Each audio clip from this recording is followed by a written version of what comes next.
Boa tarde a todos. Obrigado pelo convite, para o Jimmy, para o Jairo. Fiquei muito feliz. Queria já agradecer também a organização do congresso, porque foi tudo muito difícil, eu acho, essa decisão de fazer tudo à distância. Eu acho que está indo muito bem. Então, a ideia aqui do nosso simpósio é falar um pouco das aranhas neotropicais e da sistemática dessa palestra do simpósio de aranhas neotropicais e de sistemática. Então, quando o Jimmy me convidou e me pediu para falar de sistemática de aranha, claro, o tema é gigantesco, dá para falar de muitos aspectos. Então, eu queria falar um pouco, decidi que eu ia falar um pouco sobre as últimas mudanças que ocorreram na sistemática, que tem algum valor para a taxonomia neotropical. E eu vou acabar falando um pouco mais das famílias novas que foram propostas nos últimos anos. E vou usar essas famílias novas como um exemplo de como a gente pode fazer uma sistemática mais, digamos, integrativa, né? O que seria integrar muitos conjuntos de dados para que com eles a gente consiga resolver melhor as relações filogenéticas desses grupos. Então, a minha palestra vai por aí. Então, obviamente, eu não vou conseguir falar de todas as mudanças que aconteceram. Talvez eu fique algumas de fora mesmo, e eu vou me focar em algumas eu conheço melhor, porque são grupos que eu trabalho mais diretamente, outras eu vou comentar porque são interessantes, e daí eu realmente não sei todos os detalhes. Então, vamos lá. Então, esse é o tópico, a fauna neotropical e essas mudanças recentes nas relações filogenéticas. Então, eu queria começar também com um grupo que, na verdade, eu não conheço muito, mas que a gente não pode deixar de comentar, porque teve muitas mudanças propostas recentemente. Então, a gente vai falar principalmente de 3 famílias que são importantes na região neotropical, que ocorrem aqui. Algumas outras mudanças também aconteceram em outras famílias de megalomorfa da região tropical, mas essas 3, para mim, elas são as mais importantes, porque tem muitas espécies aqui. Então, eu vou me basear principalmente no trabalho de Opatova e colaboradores, que saiu ano passado, e é um trabalho excelente, porque conseguiu reunir uma grande quantidade de dados genômicos, quer dizer, uma grande quantidade de dados moleculares, e também uma grande número de táxons também, de todas as famílias e muitos grupos, muitos gêneros. Então, os principais resultados para a gente, que vão fazer diferença na taxonomia local, são essas 3 famílias, Dipluridae, Sirtalkenide e Nemesidae. Né? Então, o que acontece com Dipluridae? Há uma redelimitação. Então, a gente percebe que Dipluridae era polifilético, era muito mais amplo do que realmente é o grupo, um grupo realmente monofilético, muito menor, e houve uma redelimitação da família. Então, Dipluridae ainda continua, mas agora a gente tem Esquinotélide, que era uma subfamília, como uma família agora, Euágride também, e a gente ainda tem um comentário sobre Masterine, que provavelmente deveria ser elevado à família também. Isso com Dipluridae. E agora aqui no meio a gente tem Sirtalkenide. Sirtalkenide a gente teve também redelimitação da família. Mas o que aconteceu é que muitos gêneros neotropicais ficaram como incerticedes. Isso indica não, os autores realmente decidiram não fazerem mudanças taxonômicas, porque simplesmente eles não tinham dados suficientes para fazer isso. Então, eu acho interessante falar disso, porque demonstra que ainda falta muitos dados de várias famílias da região neotropical que devem ser incluídos em filogenias futuras. Então, esse é um exemplo clássico disso. Neméside também, acontece uma redelimitação. Então, você tem Pycnothelide, que era uma subfamília, que agora virou uma família, e também vários gêneros neotropicais, como Incerticetes, tá? Então, nós que estamos aqui na região neotropical ainda podemos contribuir muito com o entendimento melhor da sistemática filogenética de Megalomorpha, porque existem muitos clados que precisam ser estudados e que precisam ser testados para ver qual exatamente é a posição filogenética. Então, essa primeira, eu realmente não sei muito sobre Megalomorpha, mas tem muitos especialistas aqui no Congresso, e eu acredito que são grupos super interessantes para o futuro da sistemática local. Tá? Agora eu vou falar um pouquinho também do clado do Calamestre oval.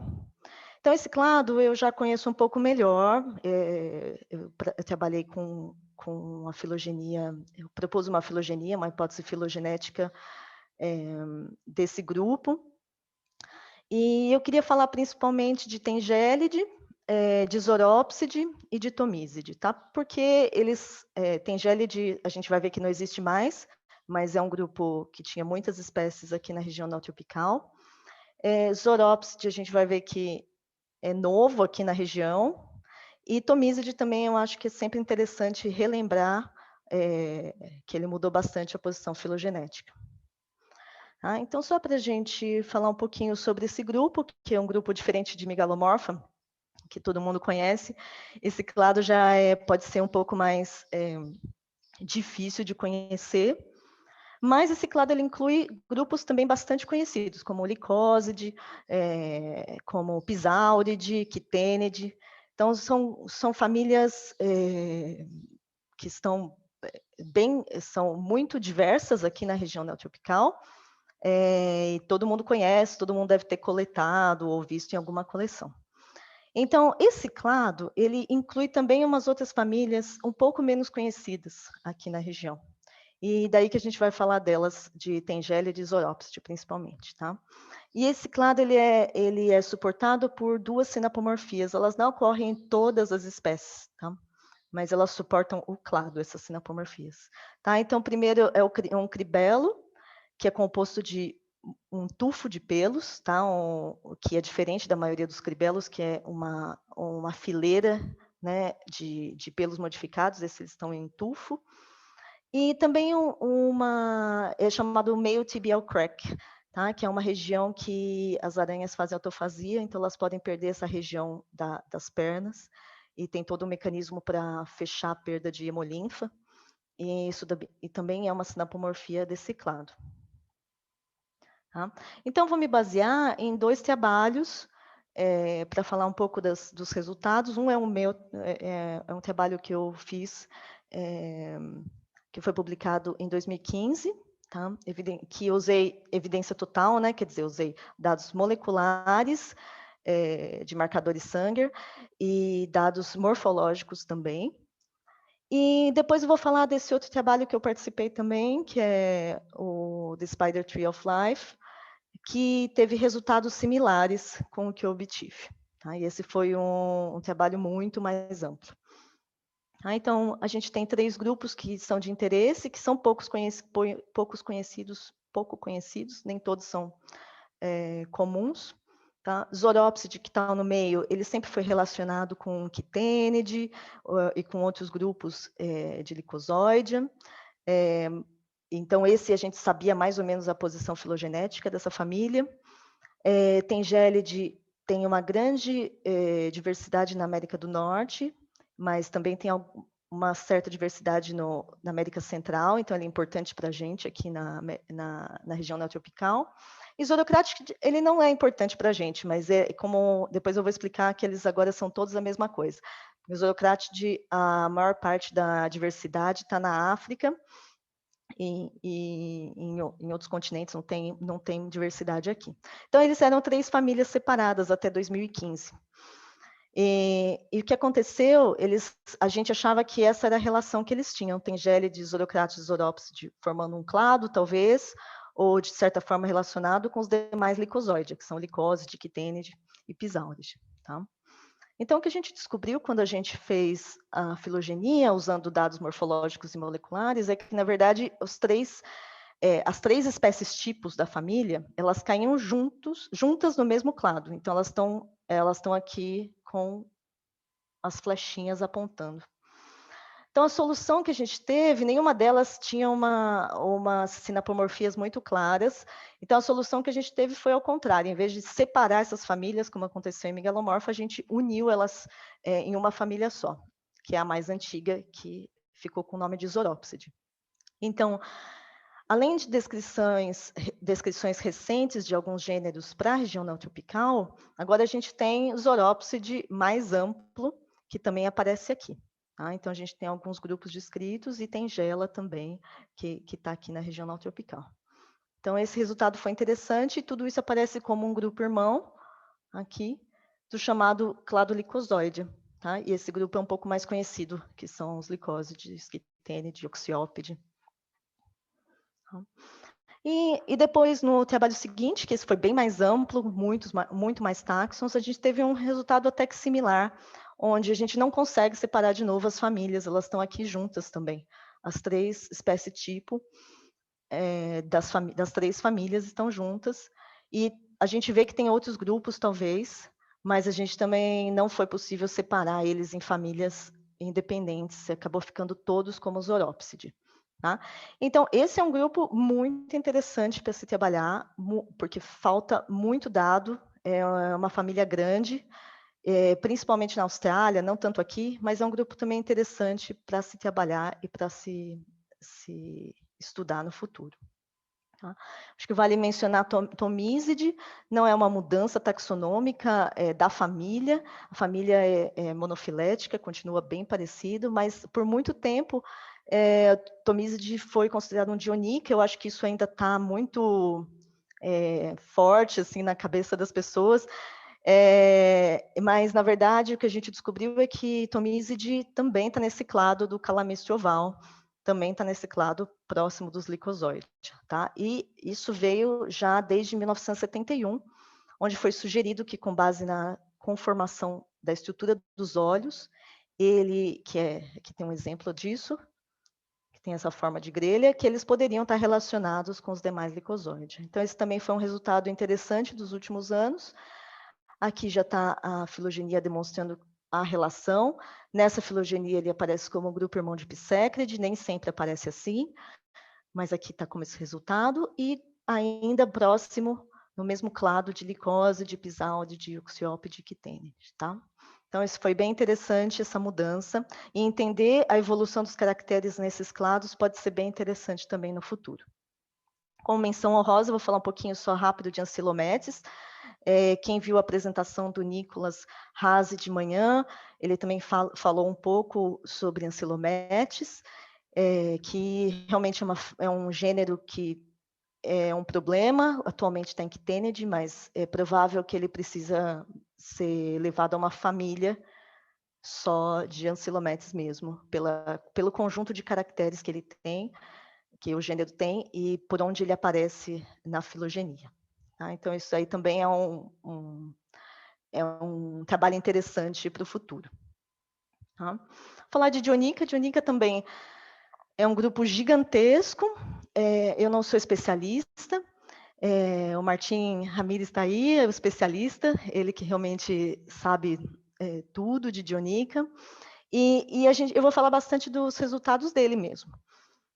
E eu acho que de três famílias novas que tem recentes, que são importantes na região neotropical.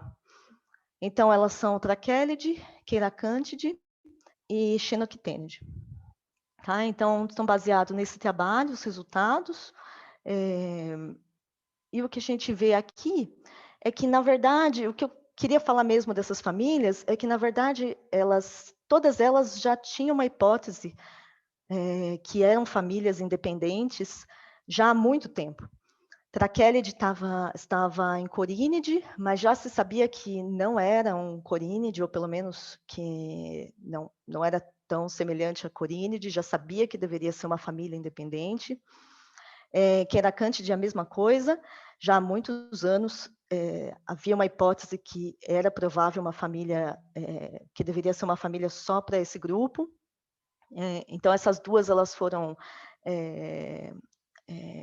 definidas em 2014, e Xenoctênide também, que foi definido em 2017. Eu até, quando eu preparei essa apresentação, eu ia falar que Xenoctênide é um grupo excelente para se fazer um doutorado aqui na região tropical, e hoje mesmo eu vi a apresentação da Maiara, aqui de manhã, muito, muito boa a apresentação dela, e fico muito feliz que ela está realmente tentando resolver esse grupo, porque é um grupo neotropical mesmo, e tem muitas espécies para serem descritas, e muitas espécies para resolver as relações entre os gêneros desse grupo.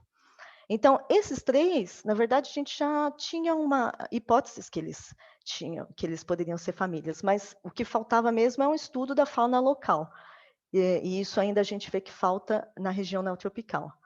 Dedicação e tempo para poder estudar essas famílias e definir esses grupos. Tá? Então, agora, isso foi só alguns exemplos que já foram feitos, né, que já foram definidos. Então, eu queria usar eles mais como exemplo para o que a gente pode fazer no futuro aqui na região neotropical. Tá? Então, claramente, a gente ainda tem um problema de descrição de novos táxons. Tá? Um dos maiores desafios para nós, para o estudo da sistemática neotropical, é a descrição de táxons. Nós tivemos programas muito interessantes na região, que foram muito importantes para aumentar o número de espécies descritas. Dois exemplos aqui, o Biota FAPESP, aqui no Brasil, que financiava taxonomia mesmo, que foi um programa excelente, e também um exemplo é o Goblin PBI, né, que realmente tem uma força para se descrever espécies de Goblin Spider. Mas, mesmo assim, a gente ainda precisa de muito esforço taxonômico para descrever as espécies. Tá? E a gente sofre de outro problema, que são os dados incompletos. Tá? A gente tem dados enviesados tanto taxonomicamente quanto geograficamente. Tá? E isso a gente vai sentir mais ainda na filogenômica, como foi o exemplo que eu dei com o Megalomorpha, que eles tentaram usar o maior número de táxons possíveis, mas não tinham tantos táxons da região neotropical para se analisar. Então, essa é uma contribuição importante que os estudantes ou os pesquisadores aqui podem dar para a sistemática no futuro. É fornecer os espécimens para se colocar em filogenias. Tá? E eu acho que é interessante sempre citar o trabalho de Oliveira e colaboradores, que falam um pouco disso. Esse trabalho é mais focado no Brasil, mas eu aposto que ele pode ser... esse mesmo problema ele acontece em outros países também, que é esse viés, né, esse bias de coleta, que você tem muita coleta e muitos táxons coletados e descritos próximos das cidades grandes, onde você tem rodovias, onde você tem rios. Então, tudo isso tem um viés onde a gente não consegue examinar todos os táxons que a gente precisa. Então, talvez tenha alguns táxons importantes na sistemática que a gente não vai... não tem material, porque simplesmente é muito difícil de coletar. Então, aqui esse trabalho é bem interessante e vale a pena ler e entender esse problema. E eu queria falar também um pouquinho de fósseis, que fósseis eles começaram a ser utilizados não recentemente, desculpa, mas acho que nas filogenias mais frequentemente eles estão sendo utilizados agora. E eles são a nossa chave para estimar tempo de divergência de ramos. Tá? Com aranhas, a gente tem um problema que o número de fósseis é relativamente modesto, se comparado com insetos ou outros clados mais ou menos do mesmo tamanho. As aranhas não fossilizam muito bem, Então, nós não temos muitos fósseis, tá? Mas eles são super importantes para a gente determinar essa idade dos ramos. E eu vou falar um pouquinho também de um trabalho recente, Magalhães e colaboradores.